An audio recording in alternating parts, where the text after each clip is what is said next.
Have you ever answered a simple question, only to realize too late that it was a trap? That smile, that soft tone. It felt harmless, but the moment you replied, you handed away your power. Liars don't always attack with lies. They attack with questions. Subtle, clever. Designed to make you doubt yourself until you fight your own mind instead of them. And if you've ever fallen for even one of these questions, chances are someone already has control over you. Today, I'll expose the 5 traps liars use and show you how the Stoics would break each one with calm, unshakable clarity. 2,000 years ago, the ancient Romans already knew this game. They lived in a world of betrayal, political scheming, and whispered manipulation in marble halls. And yet they had a shield: philosophy. Seneca, Epictetus, Marcus Aurelius, 3 voices that still speak louder than the liars of today. They warned us, a manipulator rarely comes at you head-on. He does not shout his lies in the open. He plants seeds, tiny doubts, subtle traps disguised as innocent words, and if you are blind to them, you end up fighting shadows, doubting yourself, and surrendering your peace without even realizing it. Think about this. Seneca once wrote, "We suffer more in imagination than in reality." The liar knows this better than anyone. He doesn't need chains to control you. He only needs to bend your imagination against you. Epictetus taught that it is impossible for a man to learn what he thinks he already knows. The manipulator twists this into a weapon, shutting down your curiosity with a smile, convincing you to stop asking questions just when the truth is closest. And Marcus Aurelius reminded us, the best answer to anger is silence. Not silence of weakness, but silence of clarity, the kind that refuses to play the liar's game. 2 millennia have passed, empires rose and fell. Technology changed everything about how we live, but the questions liars ask, those never changed. They only became more subtle, which is why today we will uncover the 5 most dangerous questions manipulators still use.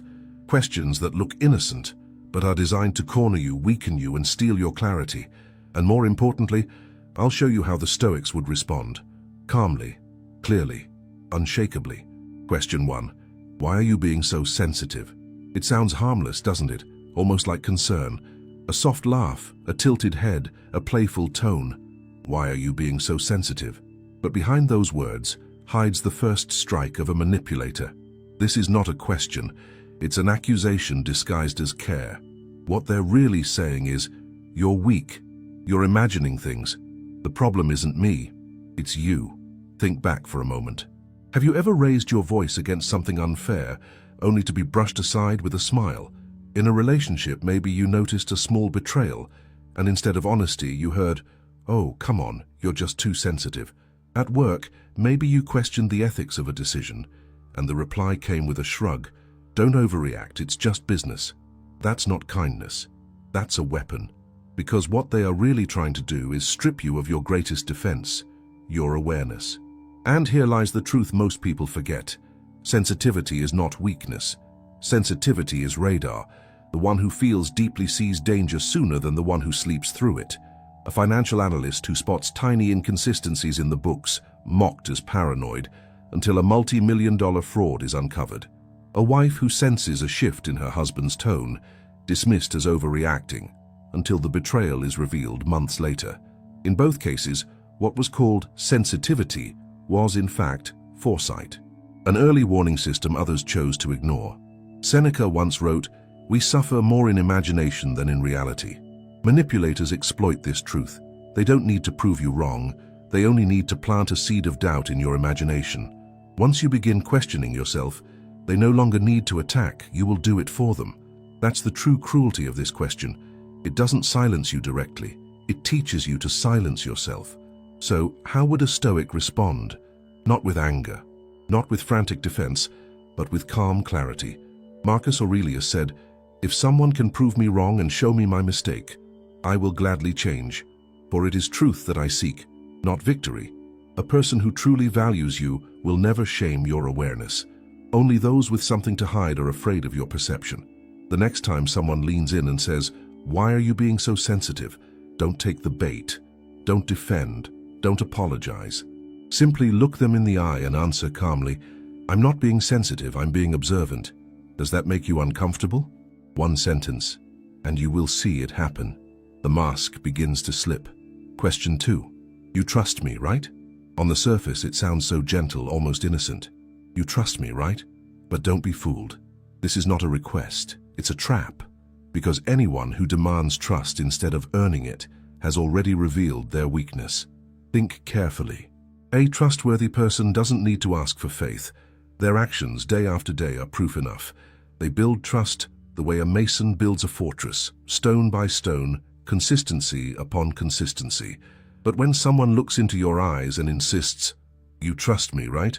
what they are really saying is, "Don't think, don't question, don't ask for proof.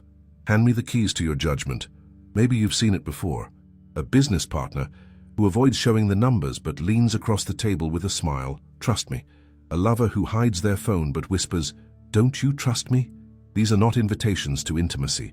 They are demands for blind faith. And blind faith is the breeding ground of betrayal. Epictetus warned, "It is impossible for a man to learn what he thinks he already knows." Liars weaponize this wisdom. They know that once you believe you already trust them, you'll stop asking questions. And the moment curiosity dies, so does clarity. That's why this question is so dangerous. It makes you feel guilty for being cautious, as if wisdom itself were disloyalty. But the truth is simple. Caution is not betrayal. Caution is wisdom. No architect builds a bridge without checking its foundations. No commander leads an army without testing his allies. Why should you give away trust without proof? So what would a Stoic do? He would not panic. He would not rush to reassure. He would not crumble under guilt. He would remain calm, detached, clear. This is apatheia, the discipline of refusing to let emotion overthrow reason. The next time someone asks, "You trust me, right?" Pause, breathe, and answer, "Trust is earned through consistency. Are you asking me to ignore my judgment?" That single line flips the frame, because now the spotlight is no longer on you, but on them. A liar will stumble, change the subject, or lash out. But a person of integrity, they will not be offended. They will quietly keep proving themselves through action. Remember this. Trust is not a gift handed out under pressure. It is a fortress built stone by stone through time, truth, and consistency. And the Stoic never forgets. If you surrender that fortress too quickly, you surrender your peace. Question 3. Are you accusing me of something? At first it sounds like an honest question, but don't be deceived. This is not curiosity. It's defense turned into attack. It's the cleverest trick in the liar's playbook, flipping the spotlight. Here's how it works. You raise a concern. You notice a detail that doesn't add up. You ask for clarity. And instead of getting answers, you're suddenly confronted with sharpness. "Wait, are you accusing me of something?" In that instant, the stage shifts. You're no longer the one observing. You're now on trial. You've gone from truth seeker to villain in a single sentence. And what happens next? Most people panic. They rush to explain themselves. No, I didn't mean it that way. They backpedal. They soften their words, and without realizing it, they've already lost their ground. The manipulator has succeeded, not by proving innocence, but by forcing you into defense. Marcus Aurelius once wrote, "The best answer to anger is silence." But silence in Stoicism does not mean weakness. It means refusing to play the game on someone else's terms. Think of a courtroom. If the guilty can make the judge apologize, the trial collapses. That's exactly what this question is designed to do, to turn the judge into the accused.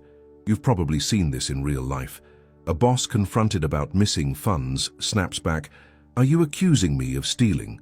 A partner questioned about secrecy responds with hurt, "So now you're accusing me of cheating." The goal is always the same, to turn your reasonable search for truth into an unfair attack, to make you feel guilty for simply noticing. So what would the Stoic do? He would not stumble into defense. He would not rush to fill the silence. Instead, he would hold his ground, breathe, keep his eyes steady, and after a pause, 2, maybe 3 seconds, he would calmly reply, "Should I be?" 3 words. That's all. But those words slice through the disguise, because liars expect panic. They expect you to back away. What they never expect is power delivered with calmness. Remember, the one who asks, "Are you accusing me of something?" often reveals more than they realize. They're telling you where their fear lives. They're pointing, unintentionally, at the very thing they're desperate to hide. And a Stoic never forgets. Truth does not panic. Wisdom does not apologize for observation. Question 4. Would I ever lie to you? This one is poison wrapped in velvet. It sounds soft, almost wounded, as if your doubt itself were an insult. Would I ever lie to you? But look deeper. Why would someone even need to ask such a question, unless they already feared you were close to the truth? Make no mistake, this is not a question. It's theater. It's a performance designed to make them look noble and you cruel, because if they can make you feel guilty for doubting, you'll stop asking. You'll bury your instincts. You'll silence the very radar that was protecting you. And once that happens, they don't need to defend their lies. You've already defended them for them. Seneca warned, if it is not true, do not say it. If it is not right, do not do it. A person of integrity doesn't need to convince you they would never lie. They simply live in such a way that the thought never even crosses your mind. Day after day, action replaces words. No performance needed. But the manipulator, he thrives on performance. Imagine the colleague who dodges accountability, but insists, come on, would I really lie to you?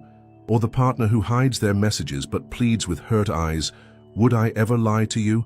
The more they lean on this script, the more you should question what lies beneath, because guilt is their weapon and your silence is their victory. So how does the Stoic respond? Not with panic, not with desperate reassurance. He doesn't rush to say, of course not. Instead, he lets the silence breathe. 2-3 seconds, and then with calm clarity he replies, that's not the question. The question is, would I know if you did? Do you feel the shift? In a single moment, the stage changes. The manipulator who wanted you blinded by guilt is suddenly standing in the floodlight, because liars survive in fog, but fog cannot survive the sun, and the truth is the brightest sun there is. Remember this, honest people do not fear scrutiny. They don't flinch when you ask hard questions. They don't hide behind theater. Only liars do. So never confuse the performance of innocence with the presence of truth. Question 5. Can't we just move on? This is the last card in the liar's deck, the desperation play. When denial fails, when distraction fails, when guilt no longer holds you, this is the line they throw like a drowning man clinging to a rope. Can't we just move on? At first it sounds like peace. It sounds like closure. After all, who doesn't want to move forward? Who doesn't want to heal? But listen carefully. This is not about resolution. It's about escape. What they are really saying is, I don't want accountability. I don't want the truth. I just need you too tired to keep asking questions. And that is how many lies survive. Not because the liar outsmarts the truth, but because the truth seeker grows weary and gives up. Think of real life. A company caught in scandal tells its employees, let's not dwell on the past, let's focus on the future. A spouse exposed in betrayal pleads, why keep talking about this? Let's move forward. But in both cases, the plea isn't for healing, it's for silence. It's an attempt to bury what still festers in the dark. The Stoics knew this tactic well. Marcus Aurelius wrote, if it is not right, do not do it. If it is not true, do not say it. Notice, he never added, unless it's inconvenient. For the Stoic, truth has no expiration date. Justice has no deadline. Clarity cannot be rushed. So what does the Stoic do when faced with, can't we just move on? He doesn't explode. He doesn't argue endlessly. He stands firm, calm, unshakable. He breathes and replies, I'll move on when I understand what happened, not before. That single sentence changes everything. It tells the liar you cannot be exhausted into silence, that your peace is built on clarity, not on fatigue. And liars hate this, because their weapon is not strength, it's your exhaustion. If they can wear you down, they win. But when you refuse to surrender, when you anchor yourself in reason, the game is over. Remember, moving on is not about speed. It's about honesty. And only when truth is faced can peace truly begin. Liars thrive on one thing, and it's not truth. It's not logic. It's not even evidence. They thrive on emotion. They don't need to prove their point. They just need to make you lose your balance. If they can make you feel guilty for asking questions, if they can shame you as too sensitive, if they can exhaust you until you're too tired to keep searching, then they don't need chains to control you. You'll chain yourself. This is the battlefield of manipulation. Not facts, not reason, emotion. And this is exactly where Stoicism becomes your shield. Epictetus taught, "Some things are in our control, others are not." That single line is the foundation of freedom. When you know what belongs to you and what doesn't, the manipulator's grip breaks instantly. When they try to guilt you, remember, their feelings are not your responsibility. When they accuse you of being too sensitive, remember, awareness is a strength, not a weakness. When they try to wear you down, remember, time itself is neutral. Truth has no deadline. Picture this. A storm rages. Winds howl, rain lashes, thunder crashes. The manipulator wants you swept away, flailing, panicked. But the Stoic? He stands still in the center of it all, calm when others lose control, clear when others are blinded, unmoved while chaos screams around him. This is the secret manipulators never expect. Their greatest weapon only works if you give them your reaction. Take that away, and the weapon shatters in their hands. The Stoic knows silence can be strength. Observation can be power. Detachment can be liberation. To breathe instead of reacting. To see instead of assuming. To respond with reason instead of panic. Imagine holding the sword of clarity steady while the world around you spins with deceit. That's Stoic power. And once you step into it, manipulation loses its grip forever. Now you know the 5 questions liars use to control and confuse. Each one is not just a phrase, it's a move on the chessboard. Each one designed to make you doubt yourself, to silence your instincts, to weaken your defenses. But you are no longer a pawn. You are the player. The Stoic does not need to shout. He does not need to rage. He simply stands steady, gazes into truth, and lets the liar reveal themselves. Seneca, Epictetus, Marcus Aurelius, they all knew the same reality. The man who sees clearly is dangerous, not because he is violent, but because he cannot be controlled. So remember this, you are not cruel for having standards. You are not harsh for seeking truth. You are not weak for noticing deception. You are awake. And in a world built on shadows, the awake are feared. Choose clarity. Choose reason. Walk as a Stoic warrior. Calm, observant, unshakable. If this message speaks to you, tap like, subscribe to Stoic Spring, and share this lesson with someone who needs it. And in the comments, write just 3 words, "I choose clarity," because the liar's greatest weapon is doubt, and the Stoic's eternal shield is truth.